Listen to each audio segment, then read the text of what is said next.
ನಮಸ್ತೆ. ಆಹಾರವನ್ನು ಪುನಃ ರೀಹೀಟ್ ಮಾಡಬಹುದಾ ಅನ್ನುವಂಥದ್ದು ಇವತ್ತಿನ ತರಗತಿಯ ನಿಮ್ಮ ಪ್ರಶ್ನೆ. ಆಹಾರವನ್ನು ರೀಹೀಟ್ ಮಾಡೋದ್ರ ಬಗ್ಗೆ ಆಯುರ್ವೇದ ಏನು ಹೇಳುತ್ತೆ ಅನ್ನೋದನ್ನು ಇವತ್ತಿನ ಈ ಒಂದು ವಿಡಿಯೋದಲ್ಲಿ ಉತ್ತರಿಸುವಂತಹ ಪ್ರಯತ್ನವನ್ನು ಮಾಡ್ತೇನೆ. ನೋಡಿ, ಆಹಾರದಲ್ಲಿ ನಾವು ಕೆಲವೊಮ್ಮೆ ಉಪ್ಪನ್ನು ಸೇರಿಸೋದು, ಕೆಲವೊಮ್ಮೆ ಸಕ್ಕರೆಯನ್ನು ಸೇರಿಸಿ ಜಾಮ್ ಥರ ಮಾಡಿಡೋದು, ಕೆಲವೊಮ್ಮೆ ಬಿಸಿ ಮಾಡಿ ಇಡೋದು, ಇದೆಲ್ಲ ಯಾಕೆ ಹೇಳಿ, ಆಹಾರ ಜಾಸ್ತಿ ಸಮಯ ಹಾಳಾಗದಂತೆ ಉಳ್ಕೊಳ್ಳಿ ಅಂತ. ಆದರೆ ಇದನ್ನೇ ಪುನಃ ಮಾಡಿದಾಗ ಅಲ್ಲಿ ಕೆಲವೊಂದಿಷ್ಟು ಸಮಸ್ಯೆಗಳು ಉಂಟಾಗ್ಬೋದು. ಅದೇನು? ಪುನಃ ತುಂಬ ಸತಿ ರಿಪೀಟೆಡ್ಲಿ ಬಿಸಿ ಮಾಡಿದಂಥ ಆಹಾರದಲ್ಲಿ ಮೊದಲನೇದಾಗಿ ಎಷ್ಟೋ ಪ್ರಮಾಣದ ಪೌಷ್ಟಿಕಾಂಶಗಳು ಹಾಳಾಗಿ ಹೋಗುವಂಥ ಸಾಧ್ಯತೆ ಇರುತ್ತೆ. ಎರಡನೇದಾಗಿ ನಲ್ಲಿ ಪ್ರಾಣ ಚೈತನ್ಯ ಅಥವಾ ಆಹಾರದಲ್ಲಿನ ಪ್ರಾಣಸತ್ವ ಅನ್ನುವಂಥದ್ದು ಕಡಿಮೆ ಆಗೋ ಸಾಧ್ಯತೆ ಇರುತ್ತೆ. ಮೂರನೇದಾಗಿ ಆ ಆಹಾರದಲ್ಲಿ ತಾಮಸಿಕ ಗುಣ ಹೆಚ್ಚಾಗುವಂತಹ ಸಾಧ್ಯತೆ ಇರುತ್ತೆ. ಹಾಗಾಗಿ ಆಹಾರವನ್ನು ಪುನಃ ಬೇಯಿಸಿ ತುಂಬ ತಿನ್ನೋದು ಒಳ್ಳೆಯದಲ್ಲ ಅಂತ ಆಯುರ್ವೇದ ಹೇಳೋದು. ಆದರೆ ಇಲ್ಲಿ ಆಯುರ್ವೇದದಲ್ಲಿ ಇನ್ನೊಂದು ವಿಶೇಷವಾದಂತಹ ಅವಕಾಶ ಕೂಡ ಇರೋದೇನಂತಂದರೆ, ಕೆಲವೊಮ್ಮೆ ಆಹಾರವನ್ನು ಹೆಚ್ಚಿನ ಸಮಯ ಅದು ಹಾಳಾಗದಂತೆ ನೋಡ್ಕೊಳ್ಳಿಕ್ಕೆ ಬಿಸಿ ಮಾಡುವ ಅಗತ್ಯ ಕೂಡ ಇರುತ್ತೆ. ಕೆಲವೊಮ್ಮೆ ಅದು ಸೂರ್ಯನ ಬಿಸಿಲಿನಲ್ಲಿ ಒಣಗಿಸಿಡೋದಾಗಿರ್ಬೋದು, ಅಥವಾ ಕೆಲವೊಮ್ಮೆ ಅಗ್ನಿಯಲ್ಲಿ ನೇರವಾಗಿ ಪಾತ್ರೆಯಲ್ಲಿಟ್ಟು ಅದನ್ನ ಬಿಸಿ ಮಾಡುವಂಥದ್ದಾಗಿರ್ಬೋದು.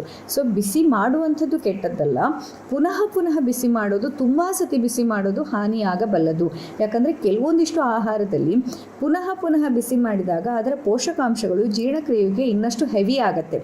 ಇನ್ನು ಕೆಲವೊಂದಿಷ್ಟು ಆಹಾರಗಳಲ್ಲಿ ಅದರ ಪೋಷಕಾಂಶಗಳು ಕೆಲವು ರಾಸಾಯನಿಕವಾದ ಬದಲಾವಣೆಯನ್ನು ಪಡ್ಕೊಂಡು ಅದರಿಂದ ಕೆಲವು ಟಾಕ್ಸಿನ್ಸ್ಗಳು ರಿಲೀಸ್ ಆಗುವಂಥ ಸಾಧ್ಯತೆ ಇರುತ್ತೆ.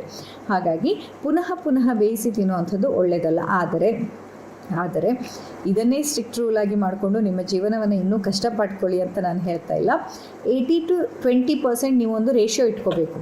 ಏನಂದರೆ, ನಿಮ್ಮ ದಿನನಿತ್ಯದಲ್ಲಿ ಒಂದು 80% ಆಫ್ ದ ಡೇಸ್, ಅಂದರೆ 80% ದಿನಗಳಲ್ಲಿ ನೀವು ಪುನಃ ಬೇಯಿಸದೇ ಇರುವ ತಾಜಾ ಆಹಾರ ಸೇವನೆ ಮಾಡಿ.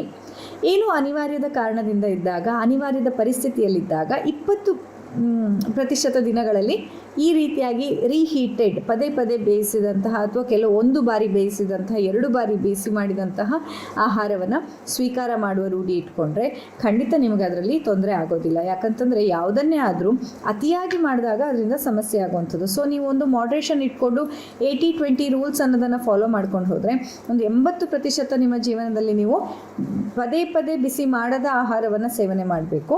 ಹಾಗೆ ಒಂದು 20% ದಿನಗಳನ್ನು ನಮ್ಮ ಈ ಅನಿವಾರ್ಯ ಕಾರಣಗಳಿಗಾಗಿ, ಬೇರೆ ಕಾರಣಾಂತರಗಳಿಂದ, ಅನ್ಅವಾಯ್ಡಬಲ್ ಸರ್ಕಮ್ಸ್ಟೆನ್ಸ್ಗಳನ್ನು ಆ ರೀತಿ ಆಹಾರ ಸೇವನೆ ಮಾಡೋ ಪರಿಸ್ಥಿತಿ ಬಂದಾಗಲೂ ಅದು ವಿಷ ಅಂತ ನೋಡದೆ, ಇದೇ ಬ್ರಹ್ಮ, ಇದೇ ಒಂದು ಅಮೃತ ಅಂತ ಅಂದ್ಕೊಂಡು ಆ ಆಹಾರಕ್ಕೆ ಕೈ ಮುಗಿದು ಅದರ ಸೇವನೆಯನ್ನು ಮಾಡಬೇಕು. ಯಾಕಂತಂದರೆ ನಮ್ಮ ಆಹಾರ ಅಲ್ಲಿ ಏನಿದೆ ಅದು ರೀಹೀಟೆಡ್ಡ ಅನ್ನೋಕ್ಕಿಂತ ನಮ್ಮ ಮೈಂಡಲ್ಲಿ ಅದು ಏನು ಅನ್ನುವಂಥದ್ದು. ನೋಡಿ, ಒಬ್ಬ ಭಿಕ್ಷುಕ ಡಸ್ಟ್ಬಿನ್ನಲ್ಲಿ ಬಿದ್ದದನ್ನು ತಿಂದ್ಕೊಂಡು ನಿಮ್ಗಿಂತ ಹೆಚ್ಚಿಗೆ ಆರೋಗ್ಯವನ್ನು, ಇಮ್ಯುನಿಟಿಯನ್ನು ಹೊಂದಿರ್ತಾನೆ. ನಾವು ಪ್ರತಿಯೊಂದು ಆಹಾರವನ್ನು ಕ್ಯಾಲ್ಕುಲೇಟಿವ್ ಆಗಿ ಇಷ್ಟು ಒಳ್ಳೆಯದ, ಅಷ್ಟು ಒಳ್ಳೆಯದ, ಇದು ಆ ಬ್ರ್ಯಾಂಡ್, ಈ ಬ್ರ್ಯಾಂಡ್, ಇನ್ನಷ್ಟು ಹೈಜೀನ್, ಮತ್ತೊಂದು ಎಲ್ಲ ತಲೆ ಕೆಡಿಸ್ಕೊಂಡು ಸಹ ತಿಂಗಳಿಗೆ 2 ಬಾರಿ ಡಾಕ್ಟರ್ ಹತ್ರ ಹೋಗ್ತಾ ಇರ್ತೀವಿ ಔಷಧಿಯನ್ನು ತೆಗೆದುಕೊಳ್ಳಲಿಕ್ಕೆ. ಹಾಗಾಗಿ ಆಹಾರ ಅನ್ನೋದು ಮಾತ್ರ ನಿಮಗೆ ಆರೋಗ್ಯವನ್ನು ಕೊಡೋದಿಲ್ಲ. ಆಹಾರ ಅದು ರೀಹೀಟೆಡ್ಡ ಕ್ಲೀನ್ ಇದೆಯಾ ಇಲ್ವಾ ಅನ್ನೋದು ಮಾತ್ರ ಮ್ಯಾಟರ್ ಆಗಲ್ಲ. ನಿಮ್ಮ ದೇಹ ಅದನ್ನು ಜೀರ್ಣಿಸಿಕೊಳ್ಳುವಲ್ಲಿ ಎಷ್ಟು ಸಮರ್ಥವಾಗಿದೆ, ನಿಮ್ಮ ದೇಹ ಅದನ್ನು ಎಷ್ಟರ ಮಟ್ಟಿಗೆ ತಾನು ಜೀರ್ಣಿಸಿಕೊಂಡು ಅದರಲ್ಲಿರೋ ದೋಷಗಳನ್ನು ಹೊರ ಇಟ್ಟು ಸತ್ವವನ್ನು ಮಾತ್ರ ತೆಗೆದುಕೊಳ್ಳುವಂತಹ ಶಕ್ತಿ ಸಾಮರ್ಥ್ಯ ನಿಮ್ಮ ದೇಹಕ್ಕಿದೆ ಅನ್ನೋದು ನಿಮ್ಮ ಆರೋಗ್ಯವನ್ನು ನಿರ್ಧಾರ ಮಾಡುತ್ತೆ. ಹೊರತಾಗಿ ಅದು ಎಷ್ಟು ಒಳ್ಳೆಯದು, ಇದು ಫ್ರೆಶ್ಶು, ಇಡೀ ಜೀವನ ಪೂರ್ತಿ ನಾನು ರೀಹೀಟೆಡ್ ಫುಡ್ಡೇ ತಿಂದಿಲ್ಲ ಅನ್ನೋರು ಆರೋಗ್ಯವಾಗಿರ್ತಾರೆ ಅಂತ ಗ್ಯಾರಂಟಿ ಕೊಡೋಕ್ಕಾಗತ್ತಾ? ಖಂಡಿತವಾಗಿ ಇಲ್ಲ. ಯಾಕಂದರೆ ಆರೋಗ್ಯ ಅನ್ನೋದು ಕೇವಲ ರೀಹೀಟೆಡ್ ತಿನ್ನದೇ ಇರೋದ್ರಿಂದ ಮಾತ್ರ ನಿರ್ಧರಿತ ಆಗೋದಿಲ್ಲ. ತುಂಬ ಕಾರಣಗಳಿರುತ್ತೆ.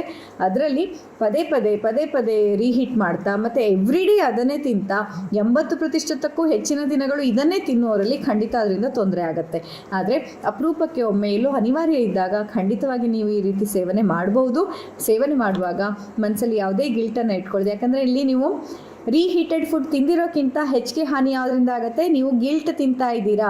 ನಿಮ್ಮ ತಲೆಯಲ್ಲಿ ಅಯ್ಯೋ ಇದು ವಿಷ, ಅಯ್ಯೋ ಇದು ರೀಹೀಟೆಡ್, ಇದು ತಿನ್ನಬಾರ್ದಪ್ಪ, ಇದು ಪಾಯ್ಸನ್ ಆಗುತ್ತೆ ನನ್ನ ಹೊಟ್ಟೆಯಲ್ಲಿ ಅಂತ ಆ ಭಾವದಿಂದ ನೀವು ತಿಂತಾ ಇದ್ದೀರಾ. ಹಾಗಾಗಿ ಅದು ಪಾಯ್ಸನ್ ಆಗುತ್ತೆ, ಹೊರತಾಗಿ ರೀಹೀಟೆಡ್ ಮಾಡಿದೆ ಅನ್ನೋ ಕಾರಣಕ್ಕಲ್ಲ.